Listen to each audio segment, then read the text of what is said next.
하나님 말씀은 사무엘상 5장 1절에서 12절까지의 말씀입니다. 사무엘상 5장 1절에서 12절입니다.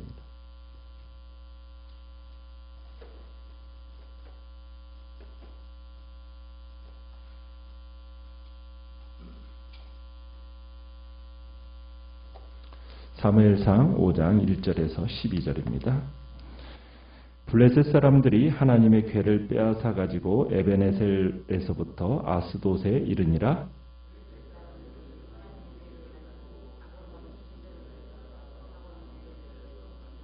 아스돗 사람들이 이튿날 일찍 일어나 본즉 다곤이 여호와의 궤 앞에서 엎드러져 그 얼굴이 땅에 닿았는지라.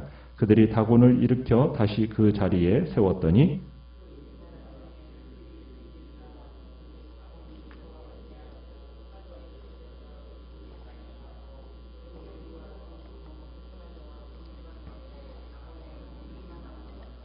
그러므로 다곤의 제사장들이나 다곤의 신전에 들어가는 자는 오늘까지 아스돗에 있는 다곤의 문지방을 밟지 아니하더라.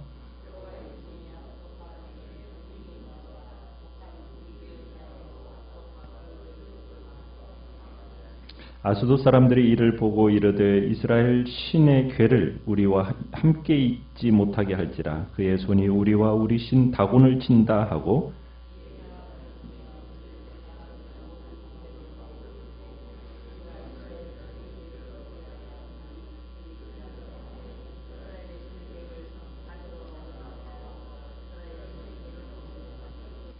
그것을 옮겨간 후에 여호와의 손이 심히 큰 환난을 그 성읍에 더하사 성읍 사람들의 작은 자와 큰 자를 다 쳐서 독한 종기가 나게 하신지라.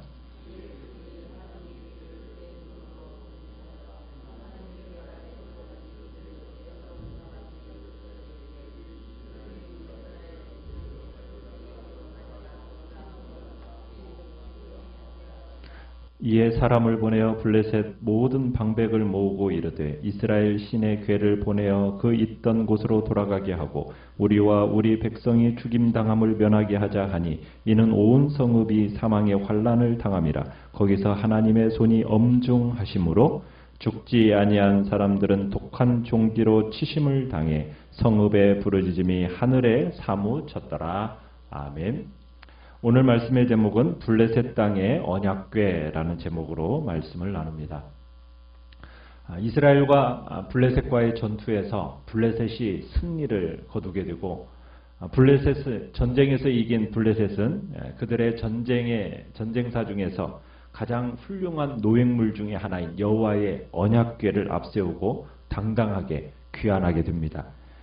그들에게 있어서 이 여호와의 언약궤라는 것은 영광의 트로피와 다름이 없었죠. 그래서 그 여호와의 언약궤를 블레셋 땅 아스돗으로 이제 옮겨지게 됩니다. 이 아스돗에는 곡식의 신이라고 하는 다곤을 섬기는 신전이 있었어요. 그래서 그들은 이 여호와의 언약궤를 다곤 신전에 자랑스럽게 들여놓았습니다. 그들의 신 다곤이 여호와를 이겼다라는 어떤 상징적인 표현이 되겠죠. 그렇게 두려워하던 여호와, 그 여호와 하나님을 이제 자신들이 포로로 끌고 왔다 생각하니까 얼마나 뿌듯했겠습니까? 그런데 그러한 블레셋 사람의 이 판단이 섣부른 것이었다라는 것을 곧 깨닫게 됩니다. 승리했다라는 그 감격을 누려보기도 전에 실패하기 시작하기 때문입니다. 이제 진짜 전투가 시작이 된 겁니다. 그들은 결국 여호와의 손에 의해서 뜨거운 맛을 보게 되는 겁니다. 자, 하나님의 언약궤를 2절에 보면은 다곤 곁에 두었다라고 이렇게 표현하고 있어요. 다곤 곁에 두었다라는 것은 무슨 행위겠어요? 굉장히 단순한 논리입니다. 고대 근동에 있어서 전쟁의 관습에 의하면 전쟁에서 승리한 자들은 패배한 자들의 그 신의 우상을 자신들의 섬기는 그 신전에다가 안치시켰어요. 그러면서 그것이 무엇을 의미했느냐면 패배한 자들의 신들이 우리 승리한 자들의 신들 지휘 아래 놓이게 된다라는 그런 의미가 되는 겁니다. 그러니까 여호와 하나님이 이제 다곤 신의 포로가 되었고 포로 생활이 시작되었다라는 그런 상징적인 의미가 되는 거예요.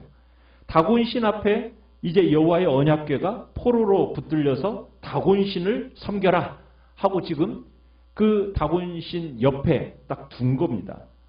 그리고 그들에게 있어서 이런 풍습은 또 자기들이 섬기는 그 승리한 신들의 힘이 붙잡아 온 그 포로의 신들의 힘과 합쳐져서 그들에게 참으로 어떻게 보면은 놀라운 능력이 자기들의 다곤신전에 충만할 거라는 기대가 있었어요.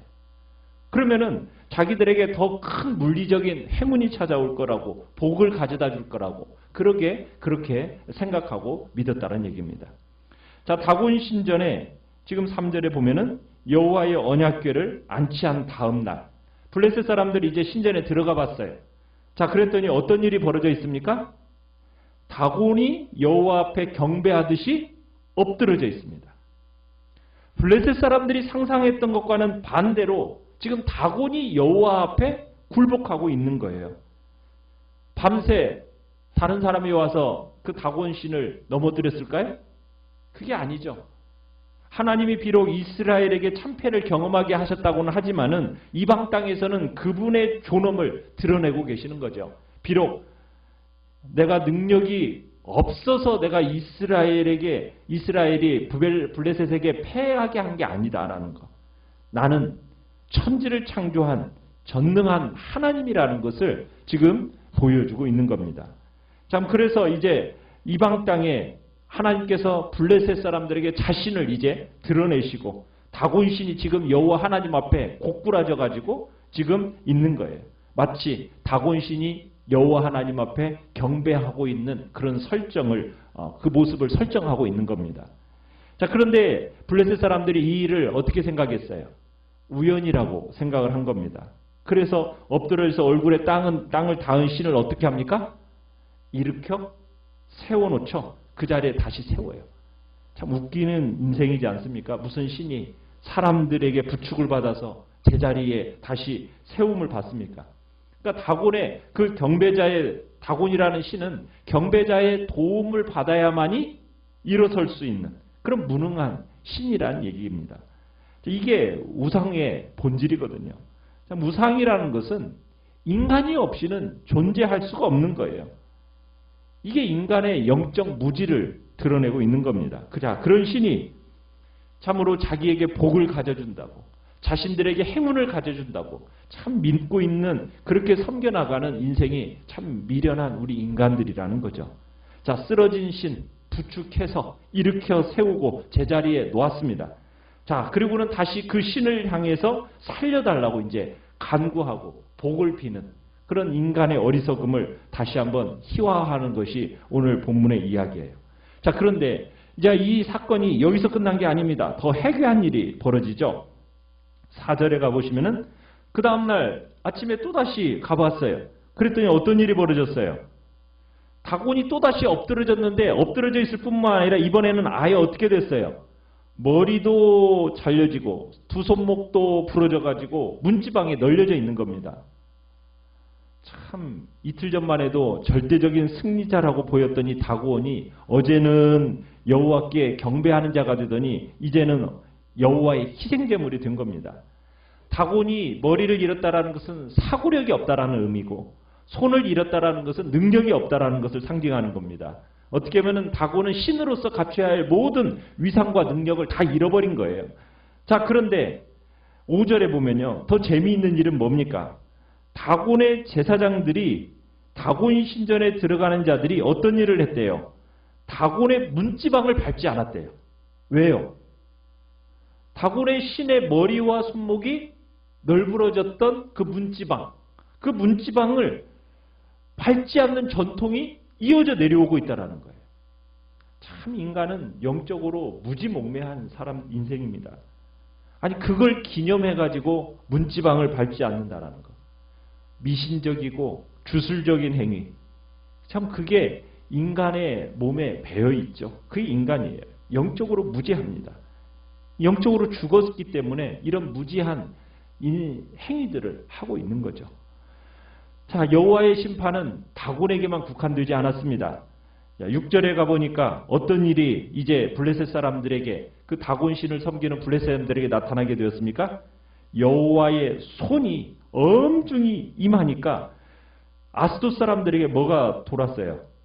독한 종기의 재앙, 독한 종기의 전염병이 나돌았습니다.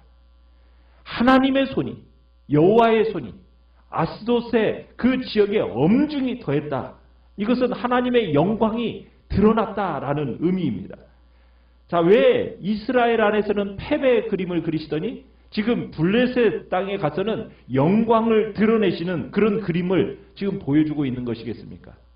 그것은 이스라엘에 대한 경고입니다. 하나님은 절대로 종교적인 수단으로 생각하고 그 언약궤를 마치 괴짝처럼 바꿔버린 이 미신적인 행위에 대해서 하나님이 질책하시는 거죠. 동시에 이방 땅에는 뭐예요? 자신의 영광을 드러내는 겁니다. 만유의 주인이 오직 여호와 하나님 한 분이라는 것. 이 세상은 그분의 통치와 그분이 이 땅, 이방 땅에서 영광받기를 원하신다라는 것을 지금 말하고 있는 겁니다. 자, 8절에 가보니까 견디다 못한 아스돗 사람들이 어떻게 하고 있어요? 여호와의 궤를 옮기려고 합니다. 이제 더 이상 이 아스돗에서는 이 여호와의 언약궤를 감당할 능력이 없는 거예요. 여호와의 손이 그 다곤 신을 친다고 지금 여기고 있는 겁니다. 참 어떻게 보면 논리적으로는 얼마나 어리석은 말입니까? 지금 여호와가 참신이고 지금 다곤이 여호와 신에게 꼼짝 못한다고 생각하면 누구를 섬겨야 돼요? 여호와 하나님을 섬기고 그분이 참신이라는 것을 지금 믿고 따라야 될 거 아니겠어요? 그런데 다곤이 자신들을 보호해주지도 못할 뿐만 아니라 자신들이 오히려 다곤을 보호해주는데도 불구하고 끝까지 다곤을 버리지를 못해요. 이게 인간이에요. 우상 숭배의 본질이 그런 겁니다. 우상은 인간을 돕는 게 아니에요. 오히려 인간의 도움에 의해서 존재하는 게 우상일 뿐이라는 거죠. 자, 그래서 이들이 이제 어디로 옮긴다고요? 가드로 옮겨요. 왜냐하면 가드에는 블레셋 사람들의 보기에 더 힘센 신이 있다고 믿었기 때문이에요. 다곤 신이 도저히 여호와의 신을 감당하지 못한다고 생각하니까 더 센 신이 있는 곳으로 이제 옮긴다는 겁니다. 왜냐하면 가드라는 곳에는 거인 자손으로 유명한 곳이에요. 여러분, 골리앗이 어디 사람이에요? 가드 사람이에요. 가드 사람. 그러니까 이 언약궤를 맞아들인 가드 사람, 이제 자신들의 신이 더 이제 여호와의 신보다도 강할 거라는 그런 믿음 안에서 이제 언약궤를 가지고 왔는데, 자, 어떤 일이 벌어졌습니까? 9절에 가보니까 여호와의 이 손이 심히 큰 환란으로 그 성읍에 더하니까 독한 종기가 나서 작은 자나 큰 자나 모든 사람들이 지금 독한 종기로 고통을 당하게 되는 겁니다. 이 법궤가, 언약궤가 가드 땅에도 머물 수가 없는 거예요. 감당할 수가 없는 거죠. 무서운 재앙이 임하니까 이제 빨리 떠나보내는 거예요. 자, 그래서 이제 또 어디를 택하게 돼요? 10절에 보니까 에그론이라는 땅을 택하게 됩니다. 자, 그런데 지금 왜 가는 곳마다 무서운 재앙을 일으키는 이 언약궤를 왜 쉽게 떠나보내지를 못하는 걸까요? 왜냐하면 이 언약궤가 자신들이 전쟁에서 얻은 최고의 트로피라고 생각하고 있는 거예요. 그러니 그 트로피 쉽게 되돌려 보내겠어요? 견딜 만큼 한번 견뎌보겠다라는 거죠. 자, 그래서 이제 이들이 에그론으로 보냅니다. 자, 에그론은 사실상 블레셋 전체를 아우르는 최고의 신이 그곳에 있어요. 그 신이 뭐냐면 바알세붑이라는 신입니다. 그 신이 블레셋 전체를 통치하고 복을 주는 장소라고 여겨지는 곳이 바로 에그론이에요. 자, 그래서 블레셋이 마지막 보루라고 여기는 이 에그론의 바알세붑이라는 신전으로 이제 여호와의 법궤를 옮겨가게 됩니다. 자, 그런데 이 법궤에 대한 소문, 언약궤에 대한 소문을 들은 에그론 사람들이 어떤 반응을 보이고 있습니까? 이스라엘의 신의 궤를 우리에게 가져올 수 없다 하면서 필사적으로 반대를 합니다. 왜? 가는 곳마다 죽음과 고통을 초래하니 이 공포의 언약궤를 누가 좋아하겠어요? 그러니까 받아들일 수 없다라는 거예요. 아마 이 언약궤를 가져가는 처음으로 가져가는 그런 사람들은 그런 얘기를 했겠죠. 이 언약궤를 가져가면 신령한 유익이 너에게 있을 것이다 하면 아마 넘겨받았을 거예요. 그런데 그 언약궤를 보관하는 그 지역마다 어떤 일이 일어나는 겁니까? 전염병으로 막 다 휩쓸어 버리는 거예요. 죽음의 흔적만이 남아도는 겁니다. 언약궤에 대해서는 더 이상 미신적인 희망도 실망도 이제 다 그렇게 끝나버리는 거예요. 전쟁에서 강력한 무기를 탈취해서 무서울 것이 없었다라고 믿었던 이 블레셋 사람들이 이제 이 언약궤 앞에서 꼼짝도 못하는 겁니다. 블레셋은 지금 포로로 붙들어간 이 언약궤 앞에 완전히 압제당하고 굴복당해가지고 지금 뭐라고 얘기하고 있는 거예요? 하나님의 하나님 되심을 지금 스스로 고백하지 않을 수 없게 된 거예요. 그리고는 소리쳐서 구원을 지금 부르짖는 지경에까지 이르게 되는 거죠. 그래서 12절에 보면 성읍의 부르짖음이 하늘에 사무쳤다라고 얘기해요. 자, 그러더니 이제 블레셋의 지혜 있는 자들이 모였습니다. 하나님의 언약궤를 어떻게 할까? 자, 그래서 어떻게 하기로 결국에는 뜻을 모으게 됩니까? 이스라엘로 다시 돌려보내자. 그렇게 결국에는 뜻을 모으게 돼요. 여러분, 이 모든 일이 누가 하신 일이에요? 여호와 하나님이 하신 일이에요. 여호와 하나님은 결코 블레셋 사람들이나 그의 신에 의해서 구속받는 그런 분이 아니죠. 지극히 자유로우신 분이십니다. 이스라엘이 패배는 했지만 여호와께서 패배하지는 않았어요. 적의 진중 안에서도 건재하신 분이 하나님이셨던 겁니다. 하나님의 백성의 실패가 여러분 하나님의 실패입니까? 아닙니다. 이 일이 결코 여호와께서 무능해서 일어난 일이 아니라는 거예요. 하나님이 무능해서 이스라엘 백성이 전쟁에서 패한 겁니까? 아니라는 거예요. 오히려 그들이 하나님을 어떻게 여기기 때문에 하나님을 어떻게 보면 이용하려고 살아계신 하나님을 이용하려고 했기 때문에 인격적인 하나님을 비인격적인 존재로 전락시켰기 때문에 하나님께서 이스라엘 백성을 심판하셨던 거예요. 살아계신 하나님은 절대로 이용당하실 분이 아닙니다. 그분은 도구로 취급당할 분이 아니라는 거예요. 사람의 의도에 따라서 이리저리 다루어질 수 있을 분이 절대로 아니라는 겁니다. 우리가 하나님이라는 도구를 마치 내 손에 들고서는 하나님을 쥐고 이렇게 저렇게 흔들 수 있는 그런 분이 아니라는 거예요. 그런데 이스라엘 백성들은 그렇게 하나님을 여긴 거예요. 언약궤만 가져오면 전쟁에서 이길 수 있다. 인격적인 하나님을 비인격적인 존재로 전락시켜버린 거예요. 그런 식으로 하나님은 대해줄 수 있는 분이 아니에요. 그런데 우리 인간은요, 하나님을 그렇게 대하려는 경향이 있어요. 마치 내 의도대로 하나님을 움직이려고 해요. 여러분, 그럼 하나님께 심판을 당하게 되는 거예요. 왜? 하나님의 신성모독입니다. 그 신성모독을 하나님은 참을 수가 없으신 거예요. 왜? 하나님은 결코 조롱당하시는 분이 아니기 때문이에요. 우리는 하나님이 어떤 분이신지를 제대로 알고 그 인격적인 하나님 앞에 우리 자신을 헌신하며 드리고 충성을 다하고 그분의 뜻에 우리를 굴복시키며 나가는 거지. 우리가 내 유익을 위해서 내가 하나님을 이용하거나 도구로 사용하려는 어리석은 자의 모습이 우리 안에서는 절대로 나타나서는 안 된다는 것입니다. 우리는 종교인이 아니요 신앙인입니다. 인격적인 하나님과 그 하나님의 능력을 믿으면서 나아가지만 우리는 그 하나님을 내 이용 도구로 절대로 사용할 수 없는 그런 영광스러운 하나님이시라는 것, 온 땅의 주제이신 분이라는 것, 우리는 그것을 믿고 오늘도 그런 하나님을 신뢰하고 그분을 섬기며 그분께 영광 돌리는 복된 자리에 우리 모두가 있기를 간절히 축원합니다. 오늘 말씀을